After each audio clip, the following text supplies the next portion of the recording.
ಎಲ್ಲ ನನ್ನ ಕನ್ನಡ ಜನತೆಗೆ ನಮಸ್ಕಾರಗಳು. ಕೆಇಒ ನಡೆಸುತ್ತಿರುವಂತಹ ಪರೀಕ್ಷೆಗಳಿಗೆ ಸಂಬಂಧಪಟ್ಟಂತಹ ಪ್ರಚಲಿತ ಘಟನೆಗಳ ಕುರಿತು ವಿಡಿಯೋನ ನಾನು ಮಾಡಿದ್ದೇನೆ.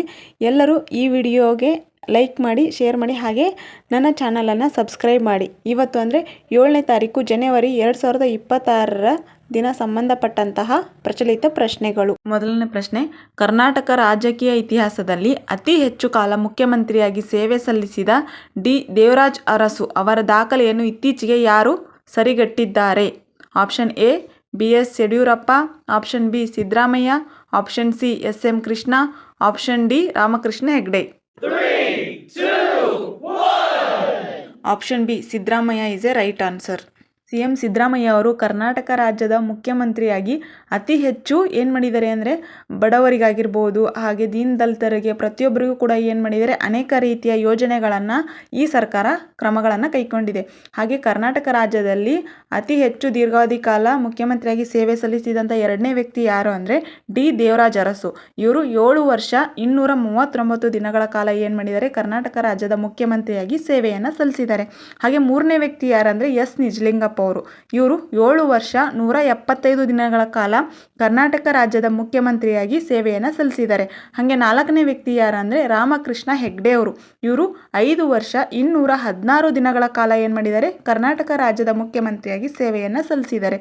ನೆಕ್ಸ್ಟ್ 5ನೇವರು ಯಾರಂದರೆ ಯಡಿಯೂರಪ್ಪ, ಬಿ. ಎಸ್. ಯಡಿಯೂರಪ್ಪ. ಇವರು 5 ವರ್ಷ 82 ದಿನಗಳ ಕಾಲ ಕರ್ನಾಟಕ ರಾಜ್ಯದ ಮುಖ್ಯಮಂತ್ರಿ. ಹಾಗಾದರೆ ಭಾರತ ದೇಶದಲ್ಲಿ ಅತಿ ಹೆಚ್ಚು ಕಾಲ ಮುಖ್ಯಮಂತ್ರಿಯಾಗಿ ಸೇವೆ ಸಲ್ಲಿಸಿದಂಥ ವ್ಯಕ್ತಿ ಯಾರಂದರೆ ಅವರು ಸಿಕ್ಕಿಂ ರಾಜ್ಯದ ಪವನ್ ಕುಮಾರ್ ಚಾಮ್ಲಿಂಗ್. ಇವರು 24 ವರ್ಷ 165 ದಿನಗಳ ಕಾಲ ಸಿಕ್ಕಿಂ ರಾಜ್ಯದ ಮುಖ್ಯಮಂತ್ರಿಯಾಗಿ ಸೇವೆಯನ್ನು ಸಲ್ಲಿಸಿದ್ದಾರೆ. ಈಗ ಪ್ರಶ್ನೆ 2 ನೋಡೋಣ. ಸಿಂಗಾಪುರ ಸೇನೆಯಲ್ಲಿ 2 ವರ್ಷಗಳ ಕಡ್ಡಾಯ ಮಿಲಿಟರಿ ಸೇವೆಗೆ ಇತ್ತೀಚೆಗೆ ಸೇರ್ಪಡೆಗೊಂಡ ಭಾರತೀಯ ರಾಜಕಾರಣಿ ಲಾಲೂ ಪ್ರಸಾದ್ ಯಾದವ್ ಅವರ ಮೊಮ್ಮಗ ಯಾರು? Option C Aditya Acharya is a right answer. Lalu Prasad Yadav ಅವರು ಬಿಹಾರ ರಾಜ್ಯದ ಪ್ರಸಿದ್ಧ ಮುಖ್ಯಮಂತ್ರಿಯಾಗಿದ್ದಾರೆ. ಇವರ ಮೊಮ್ಮಗ ಆದಿತ್ಯ ಆಚಾರ್ಯ. ಇವರು ಸಿಂಗಾಪುರ ಸೇನೆಯಲ್ಲಿ 2 ವರ್ಷಗಳ ಕಡ್ಡಾಯ ಮಿಲಿಟರಿ ಸೇವೆಗೆ ಇತ್ತೀಚೆಗೆ ಆಯ್ಕೆಯಾಗಿದ್ದಾರೆ. ಈ ವಿಷಯ ಯಾಕೆ ಅತಿ ಹೆಚ್ಚು ಇಂಪಾರ್ಟೆಂಟ್ ಅಂದರೆ ಲಾಲೂ ಪ್ರಸಾದ್ ಯಾದವ್ ಅವರು ಬಿಹಾರ ರಾಜ್ಯದ ಮುಖ್ಯಮಂತ್ರಿ. ಅಂದರೆ ಈಗ ನಾವು ಪ್ರಸ್ತುತ ದಿನಗಳಲ್ಲಿ ನೋಡ್ಬೋದು, ಮುಖ್ಯಮಂತ್ರಿ ಆಗಿರ್ಬೋದು, ಹಾಗೆ ಯಾರು ಅತಿ ಹೆಚ್ಚು ಪ್ರಭಾವಶಾಲಿ ವ್ಯಕ್ತಿಯಾಗಿರ್ತಾರಲ್ಲ ಅವ್ರ ಮಕ್ಕಳಾಗಿರ್ಬೋದು, ಮೊಮ್ಮಕ್ಕಳು ಯಾರು ಕೂಡ ಏನು ಮಿಲಿಟರಿ ಸೇವೆಗೆ ಸೇರಲ್ಲ ಅಂತ ಇದ್ದಾರೆ. ಆದರೆ ಇಲ್ಲಿ ನಾವು ನೋಡ್ಬೋದು, ಲಾಲೂ ಪ್ರಸಾದ್ ಯಾದವ್ ಅವರ ಮೊಮ್ಮಗ ಆದಿತ್ಯ ಆಚಾರ್ಯ ಅವರು ಮಿಲಿಟರಿ ಸೇವೆಗೆ ಸೇರಿದ್ದಾರೆ. ಈಗ 3ನೇ ಪ್ರಶ್ನೆ ನೋಡೋಣ. ಆಂಧ್ರ ಪ್ರದೇಶದ ವಿಶಾಖಪಟ್ಟಣಂ ರಿಫೈನರಿಯಲ್ಲಿ HPCLನ ರೆಸಿಡ್ಯೂ ಆಫ್ ಗ್ರೇಡೇಷನ್ ಫೆಸಿಲಿಟಿ ಅಂದರೆ RUFನ ಇತ್ತೀಚೆಗೆ ಯಾರು ಶ್ಲಾಘಿಸಿದ್ದಾರೆ? Option A Narendra Modi, option B Nitin Gadkari, option C Amit Shah, option D DK Shivakumar. Option A Narendra Modi is a right answer. Narendra ಮೋದಿಯವರು ಭಾರತ ದೇಶದ ಪ್ರಧಾನಮಂತ್ರಿಯಾಗಿದ್ದಾರೆ. ಇಲ್ಲಿ HPCL ಅಂದರೆ ಹಿಂದೂಸ್ತಾನಿ ಪೆಟ್ರೋಲ್ ಲಿಮಿಟೆಡ್. ಈಗ ಪ್ರಶ್ನೆ 4. ಇತ್ತೀಚೆಗೆ ಸುದ್ದಿಯಲ್ಲಿದ್ದ ಡೂಮ್ಸ್ಡೇ ಗ್ಲೇಸಿಯರ್ ಎಂದು ಕರೆಯಲ್ಪಡುವ ಗ್ಲೇಸಿಯರ್ನ ಹೆಸರೇನು? Option A Lambert glacier, option B slides glacier, option C Jakobshavn glacier, option D Siachen glacier. Option B slides glacier is a right answer. Slide glacier ಇದು ಪಶ್ಚಿಮ ಅಂಟಾರ್ಟಿಕಾದಲ್ಲಿರುವ ಒಂದು ಬೃಹತ್ ಹಿಮನದಿಯಾಗಿದೆ. ಇದು ಪ್ರಸಿದ್ಧ ತಜ್ಞ ಫೆಡ್ರಿಕ್ ಟಿ ಸ್ಲೈಡ್ಸ್ ಎಂಬ ಹೆಸರು ಅವ್ರದ್ದು. ಅವರ ನೆನಪಿಗಾಗಿ ಈ ಗ್ಲೇಸಿಯರ್ಗೆ ಸ್ಲೈಡ್ಸ್ ಗ್ಲೇಸಿಯರ್ ಎಂಬ ಹೆಸರನ್ನು ಇಟ್ಟಿದ್ದಾರೆ. ಇದಕ್ಕೆ ಕನ್ನಡದಲ್ಲಿ ಪ್ರಳಯದ ಹಿಮನದಿ ಅಂತಲೂ ಕರೀತಾರೆ. ಇದ್ರ ಇನ್ನೊಂದು ಹೆಸರು ಡೂಮ್ಸ್ಡೇ ಗ್ಲೇಸಿಯರ್. ಗ್ಲೇಸಿಯರ್ ಅಂದರೆ ಹಿಮನದಿ ಅಂತ. ಈಗ ಪ್ರಶ್ನೆ 5. ಬೆಂಗಳೂರಿನ ಮೆಟ್ರೋ ಪ್ರಯಾಣಿಕರಿಗೆ ಅನುಕೂಲವಾಗುವಂತೆ ಯಾವ ಮಾರ್ಗಗಳ ಸಂಚಾರ ಸೇವೆ 2026ರ ಅಂತ್ಯದ ವೇಳೆಗೆ ಪ್ರಾರಂಭವಾಗಲಿದೆ ಎಂದು ನಿರೀಕ್ಷಿಸಲಾಗಿದೆ?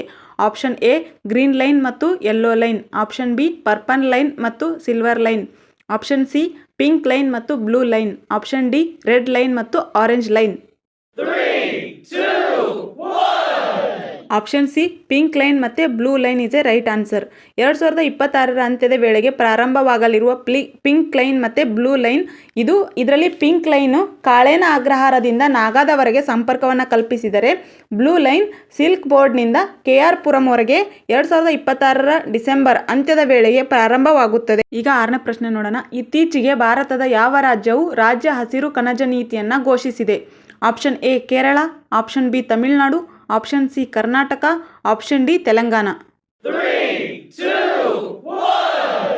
Option C Karnataka is a right answer. ಅಂದರೆ ರಾಜ್ಯ ಹಸಿರು ಕಣಜ ನೀತಿಯನ್ನು ಅಂದರೆ ಭಾರತ ದೇಶದೊಳಗೆ ಅತಿ ಹೆಚ್ಚು ಹಸಿರು ಅಂದರೆ ಹಸಿರಿನ ತುಂಬಿರಲಿ, ಎಲ್ಲರೂ ಕೃಷಿಯನ್ನು ಮಾಡಲಿ ಅನ್ನೋ ಒಂದು ನಿಟ್ಟಿನಿಂದ ಈ ನೀತಿಯನ್ನು ಕರ್ನಾಟಕ ಸರ್ಕಾರವು ಘೋಷಣೆ ಮಾಡಿದೆ. ಈಗ 7ನೇ ಕ್ವಶನು. ಯಾವ ದೇಶವು ಇತ್ತೀಚೆಗೆ ವಿಶ್ವದ ಅತಿ ಎತ್ತರದ ರೈಲು ನಿಲ್ದಾಣವನ್ನು ಉದ್ಘಾಟಿಸಿದೆ? Option A China, option B Bharat, option C Nepal, option D Bhutan.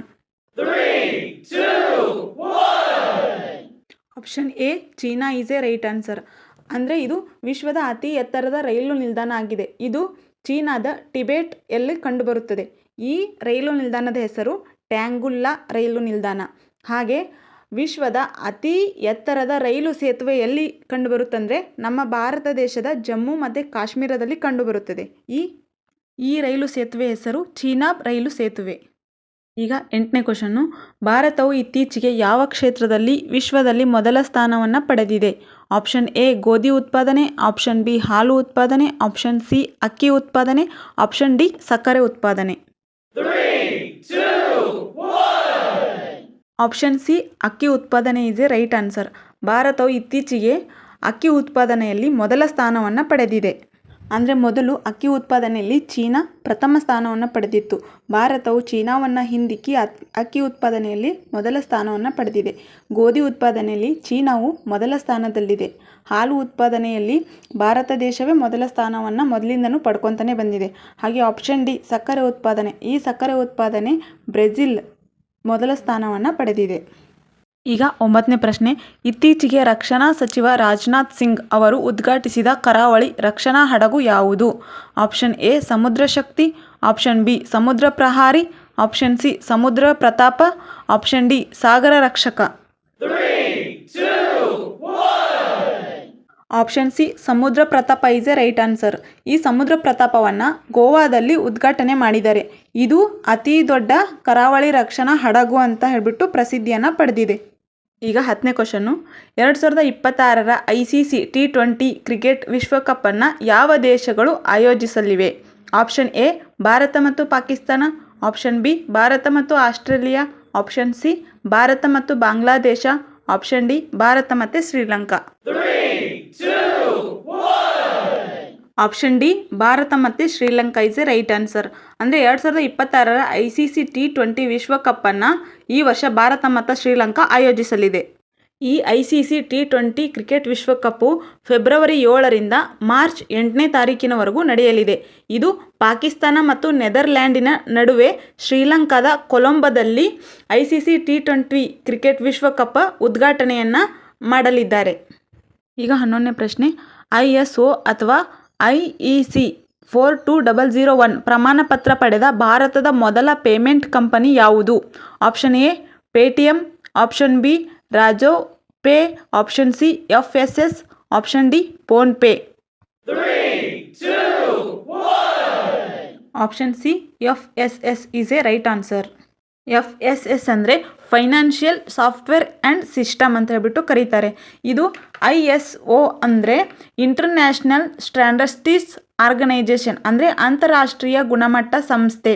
ಆಮೇಲೆ IEC ಅಂದರೆ ಇಂಟರ್ನ್ಯಾಷನಲ್ ಎಲೆಕ್ಟ್ರಿಕಲ್ ಕಮಿಷನ್ ಅಂದರೆ ಅಂತಾರಾಷ್ಟ್ರೀಯ ವಿದ್ಯುತ್ ತಾಂತ್ರಿಕ ಆಯೋಗ. ಈಗ 12ನೇ ಕ್ವಶನ್ನು. ಡೆಲ್ಲಿ ಸರ್ಕಾರ ಇತ್ತೀಚೆಗೆ ಯಾವ ರೋಗವನ್ನು ನೋಟಿಫಿಬಲ್ ಡಿಸೀಸ್ ಎಂದು ಘೋಷಿಸಲು ನಿರ್ಧರಿಸಿದೆ? Option A dengue, option B rabies, option C malaria, option D chikungunya. Option B rabies ಅಂದರೆ ರೆಬಿಸ್ ಅಂತಲೂ ಹೇಳ್ಬಿಟ್ಟು ಕರೀತಾರೆ. ಇಲ್ಲಿ ಡೆಲ್ಲಿ ಸರ್ಕಾರವು ಇತ್ತೀಚೆಗೆ ಬೀದಿ ನಾಯಿಗಳ ಹಾವಳಿ ಮತ್ತು ರೇಬಿಸ್ನಿಂದ ಸಂಭವಿಸಿದಂಥ ಸಾವುಗಳನ್ನು ಗಮನದಲ್ಲಿಟ್ಕೊಂಡು ಡೆಲ್ಲಿ ಸರ್ಕಾರವು ಈ ನಿರ್ಧಾರವನ್ನು ಕೈಗೊಂಡಿದೆ. ಈ ರೇಬಿಸ್ ರೋಗವನ್ನು ಅಧಿಸೂಚಿತ ರೋಗ ಅಂತ ಹೇಳ್ಬಿಟ್ಟು ಕರೀತಾರೆ. ಈಗ 13ನೇ ಪ್ರಶ್ನೆ, IDFC ಫಸ್ಟ್ ಬ್ಯಾಂಕ್ ಇತ್ತೀಚೆಗೆ ಯಾವ ಹೊಸ ಕ್ರೆಡಿಟ್ ಕಾರ್ಡನ್ನು ಬಿಡುಗಡೆ ಮಾಡಿದೆ? Option A platinum plus card, option B zero forex card, option C diamond receive credit card, option D smart pay card. Option C diamond receive credit card ಇದು correct answer ಆಗಿದೆ. Option A platinum plus card ಇದು ಉನ್ನತ ಯೋಜನೆಗಳ premier card ಮತ್ತು debit card ಆಗಿದೆ. Option B zero foreign card ಇದು ವಿದೇಶಿ ಪ್ರಯಾಣವನ್ನು ಬೆಳೆಸಲಿಕ್ಕೆ ಈ ಕಾರ್ಡ್ ಸಹಾಯ ಮಾಡುತ್ತೆ. Option C diamond receive credit card ಇದು IDFC ಫಸ್ಟ್ ಬ್ಯಾಂಕ್ ಇತ್ತೀಚೆಗೆ ಹೊಸ ಕ್ರೆಡಿಟ್ ಕಾರ್ಡ್ ಅಂತ ಹೇಳ್ಬಿಟ್ಟು ಬಿಡುಗಡೆ ಮಾಡಿದೆ. ಇದು ವಿದೇಶದಲ್ಲಿ ಶುಲ್ಕರಹಿತವಾಗಿ ಇದನ್ನು ಯೂಸ್ ಮಾಡ್ಬೋದು. Option D smart pay card ಇದು ಪ್ರೀಪೇಯ್ಡ್ ಕಾರ್ಡ್ ಮತ್ತು ರೀಚಾರ್ಜ್ ಮಾಡಲು ಈ ಕಾರ್ಡನ್ನು ಬಳಕೆ ಮಾಡುತ್ತದೆ. ಪ್ರಶ್ನೆ 14, ಉತ್ತರ ಪ್ರದೇಶದ ಡ್ರಾಫ್ಟ್ ಎಲೆಕ್ಟ್ರಾನಲ್ ರೂಲ್ ಪ್ರಕಾರ ಎಷ್ಟು ಕೋಟಿ ಮತದಾರರು ಸೇರಿದ್ದಾರೆ? ಆಪ್ಷನ್ ಎ 10.20 ಕೋಟಿ, ಆಪ್ಷನ್ ಬಿ 11.75 ಕೋಟಿ, ಆಪ್ಷನ್ ಸಿ 12.55 ಕೋಟಿ, ಆಪ್ಷನ್ ಡಿ 13.10 ಕೋಟಿ. ಆಪ್ಷನ್ ಸಿ 12.55 ಕೋಟಿ ಇಸ್ ಎ ರೈಟ್ ಆನ್ಸರ್. ಅಂದರೆ ಉತ್ತರ ಪ್ರದೇಶದಲ್ಲಿ ಪ್ರಸ್ತುತ 12.55 ಕೋಟಿ ಜನ ಏನು ಮಾಡಿದ್ದಾರೆ, ಮತದಾರರ ಪಟ್ಟಿಯಲ್ಲಿ ಉಳ್ಕೊಂಡಿದ್ದಾರೆ. ಅಂದರೆ ಇದಕ್ಕಿಂತ ಮುಂಚೆ 15.44 ಕೋಟಿ ಮತದಾರರನ್ನು ಒಳಗೊಂಡಿತ್ತು. ಆದರೆ ಪ್ರಸ್ತುತ ಏನಾಗಿದೆ, 12.55 ಕೋಟಿ ಮತದಾರರನ್ನು ಒಳಗೊಂಡಿದೆ. ಅಂದರೆ ಇದು 46 ಲಕ್ಷಕ್ಕೂ ಹೆಚ್ಚು ಜನ ಮರಣ ಹೊಂದಿದ್ದಾರೆ ಅನ್ನೋದು ಇಲ್ಲಿ ಖಚಿತಪಡಿಸಲಾಗಿದೆ. ಈಗ 15ನೇ ಪ್ರಶ್ನೆ, ಶಕ್ತಿ ಸಂವಾದ 2026 ಕಾರ್ಯಕ್ರಮ ಯಾವ ರಾಜ್ಯದಲ್ಲಿ ಆಯೋಜಿಸಲಾಗಿದೆ? Option A Tamil Nadu, option B Maharashtra, option C Karnataka, option D Telangana. Option C Karnataka is a right answer. Shakti Samvad 2026 ಕಾರ್ಯಕ್ರಮವನ್ನು ಕರ್ನಾಟಕ ರಾಜ್ಯದ ಬೆಂಗಳೂರು ನಗರದ ಮೌಂಟ್ ಕಾರ್ಮೆಲ್ ಎಂಬ ಕಾಲೇಜಿನಲ್ಲಿ ಆಯೋಜಿಸಲಾಗಿದೆ. ಹಾಗೆಯೇ ಜನವರಿ 12, 2026 ಮಹಾರಾಷ್ಟ್ರ ಮತ್ತು ಪುಣೆಯಲ್ಲಿ ಶಕ್ತಿ ಸಂವಾದ ಕಾರ್ಯಕ್ರಮವನ್ನು ಆಯೋಜಿಸಿದ್ದಾರೆ. ಪ್ರಶ್ನೆ 16, ಬಿಮ್ಸ್ಟೆಕ್ ದೇಶಗಳ ಆರೋಗ್ಯ ತರಬೇತಿ ಕಾರ್ಯಕ್ರಮ ಯಾವ ಕ್ಷೇತ್ರಕ್ಕೆ ಸಂಬಂಧಿಸಿದೆ? ಎ ಹೃದಯ ರೋಗ, ಆಪ್ಷನ್ ಬಿ ಕ್ಯಾನ್ಸರ್ ಚಿಕಿತ್ಸೆ, ಆಪ್ಷನ್ ಸಿ ತಾಯಿ ಮತ್ತು ಮಗು ಆರೋಗ್ಯ, ಆಪ್ಷನ್ ಡಿ ಆಯುಷ್ ಚಿಕಿತ್ಸೆ. ಆಪ್ಷನ್ ಬಿ ಕ್ಯಾನ್ಸರ್ ಚಿಕಿತ್ಸೆ is a right answer. BIMSTEC ದೇಶಗಳು ಆರೋಗ್ಯ ಮತ್ತು ತರಬೇತಿ ಕಾರ್ಯಕ್ರಮವನ್ನು ಹೆಚ್ಚಾಗಿ ಕ್ಯಾನ್ಸರ್ ಚಿಕಿತ್ಸೆಗೆ ನೀಡಿದ್ದಾರೆ. ಇದು ವಿಶಾಖಪಟ್ಟಣಂ ಹೋಮಿ ಬಾಬಾ ಕ್ಯಾನ್ಸರ್ ಆಸ್ಪತ್ರೆ ಮತ್ತು ಸಂಶೋಧನಾ ಕೇಂದ್ರಗಳಲ್ಲಿ ಇದನ್ನು ಪ್ರಾರಂಭ ಮಾಡಿದ್ದಾರೆ. ಇದನ್ನು 6ನೇ ಬಿಮ್ಸ್ಟೆಕ್ ಶೃಂಗಸಭೆಯಲ್ಲಿ ನರೇಂದ್ರ ಮೋದಿಯವರು ಈ ಕ್ಯಾನ್ಸರ್ ಚಿಕಿತ್ಸೆಗೆ ಸಂಬಂಧಪಟ್ಟಂತೆಯೇ ಅವರು ಘೋಷಣೆಯನ್ನು ಮಾಡಿದ್ದಾರೆ. ಈಗ 17ನೇ ಕ್ವಶನ್ನು, ಜಾಗತಿಕವಾಗಿ ಶೀತಲ ತರಂಗದ ಪರಿಣಾಮ ಇತ್ತೀಚೆಗೆ ಯಾವ ಕ್ಷೇತ್ರ ಹೆಚ್ಚು ಪ್ರಭಾವಿತವಾಗಿದೆ? ಆಪ್ಷನ್ ಎ ಕೈಗಾರಿಕೆ, ಆಪ್ಷನ್ ಬಿ ಶಾಲಾ ಶಿಕ್ಷಣ, ಆಪ್ಷನ್ ಸಿ ಪ್ರವಾಸೋದ್ಯಮ, ಆಪ್ಷನ್ ಡಿ ಕೃಷಿ. ಆಪ್ಷನ್ ಬಿ ಶಾಲಾ ಶಿಕ್ಷಣ ಈಸ್ ಎ ರೈಟ್ ಆನ್ಸರ್. ಅಂದರೆ ಈಗ ಪ್ರಸ್ತುತ ದಿನಗಳಲ್ಲಿ ನಾವು ನೋಡ್ತಾ ಇದ್ದೀವಿ, ತುಂಬ ಚಳಿ ಇದೆ. ಆದ ಕಾರಣಕ್ಕಾಗಿ ಮಕ್ಕಳು ಸ್ಕೂಲಿಗೆ ಹೋಗಬೇಕಾದ್ರೆ ಅವರಿಗೆ ಅತಿ ಜಾಸ್ತಿ ಚಳಿಯಾಗಿ ಅವರಿಗೆ ಅನಾರೋಗ್ಯಕರ ಸ್ಥಿತಿ ಉಂಟಾಗ್ತಿದೆ. ಆದ ಕಾರಣಕ್ಕಾಗಿ ಶಾಲಾ ಶಿಕ್ಷಣ ಅಂದರೆ ಸ್ಕೂಲಿಗೆ ಸ್ವಲ್ಪ ದಿನಗಳ ಕಾಲ ರಜೆಯನ್ನು ಘೋಷಣೆ ಮಾಡಿದ್ದಾರೆ. ಈಗ 18ನೇ ಕ್ವಶನು, 2026ರಲ್ಲಿ ISL ಫುಟ್ಬಾಲ್ ಪಂದ್ಯಾವಳಿ ಯಾವಾಗ ಆರಂಭವಾಗಲಿದೆ ಎಂದು ಕ್ರೀಡಾ ಸಚಿವರು ಘೋಷಿಸಿದ್ದಾರೆ? Option A January 15, option B February 14, option C March 1, option D April 10. Option B February 14 is a right answer. ISL ಅಂದರೆ ಇಂಡಿಯನ್ ಸೂಪರ್ ಲೀಗ್. ಅಂದರೆ ಪ್ರಸ್ತುತ ಈಗ ಕ್ರೀಡಾ ಸಚಿವರು ಮನ್ಸುಖ್ ಮಾಂಡವಿಯಾ ಇವರು ಪ್ರಸ್ತುತ ಕ್ರೀಡಾ ಸಚಿವರಾಗಿದ್ದಾರೆ. ಈ ಫುಟ್ಬಾಲ್ ಪಂದ್ಯಾವಳಿಯು ವಾಣಿಜ್ಯ ಪಾಲುದಾರರ ಕೊರತೆಯಿಂದಾಗಿ ಸ್ವಲ್ಪ ದಿನದ ಮಟ್ಟಿಗೆ ಇದು ಸ್ಥಗಿತಗೊಂಡಿತ್ತು. ಆದರೆ ಇವತ್ತು ಪ್ರಸ್ತುತ ಅಂದರೆ ಜನವರಿ 7ನೇ ತಾರೀಕು ಮನ್ಸುಖ್ ಮಾಂಡವಿಯಾ ಅವರು ಫೆಬ್ರವರಿ 14ರಿಂದ ಮುಂದುವರೆಸಲಾಗುವುದು ಎಂದು ಘೋಷಿಸಿದ್ದಾರೆ. ಈಗ 19ನೇ question, Hyundai Motor India Limited ನ ನೂತನ MD ಮತ್ತು CEO ಆಗಿ ಯಾರು ನೇಮಕಗೊಂಡಿದ್ದಾರೆ?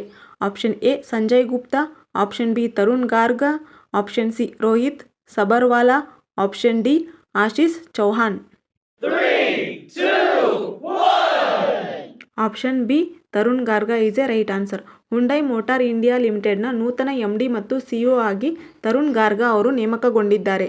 ಇವರು ಹುಂಡೈ ಇಂಡಿಯಾದ ಉನ್ನತ ಹುದ್ದೆಗೇರಿದ ಭಾರತದ ಮೊದಲ ಪ್ರಜೆ ಎಂಬ ಹೆಗ್ಗಳಿಕೆಗೆ ಪಾತ್ರರಾಗಿದ್ದಾರೆ.